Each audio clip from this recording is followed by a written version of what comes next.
menentukan dan menyampaikan bahwa fungsi negara yang pertama adalah fungsi perlindungan. Fungsi melindungi berarti pertahanan. Kita tidak bisa melindungi hanya dengan itikat baik. Kita tidak bisa melindungi hanya dengan kata-kata. Kita tidak bisa melindungi hanya dengan tulisan-tulisan. Kita tidak bisa melindungi dengan teori. Melindungi adalah dengan kekuatan.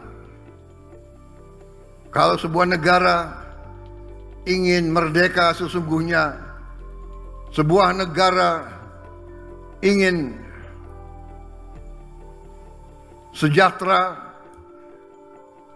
maka harus punya kekuatan untuk melindungi diri, untuk melindungi semua kekayaan alam yang ada. Saudara-saudara sekalian, kita diajarkan tiap hari, tiap malam, melalui televisi, melalui berita,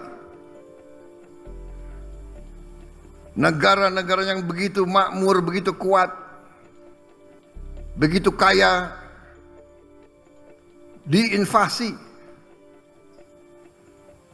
diganggu, diduduki, dibom, dihancurkan seluruh rumah pemukiman, semua sekolah, semua fasilitas, semua pembangkit listrik, semua kehidupan, sarana kehidupan dihancurkan.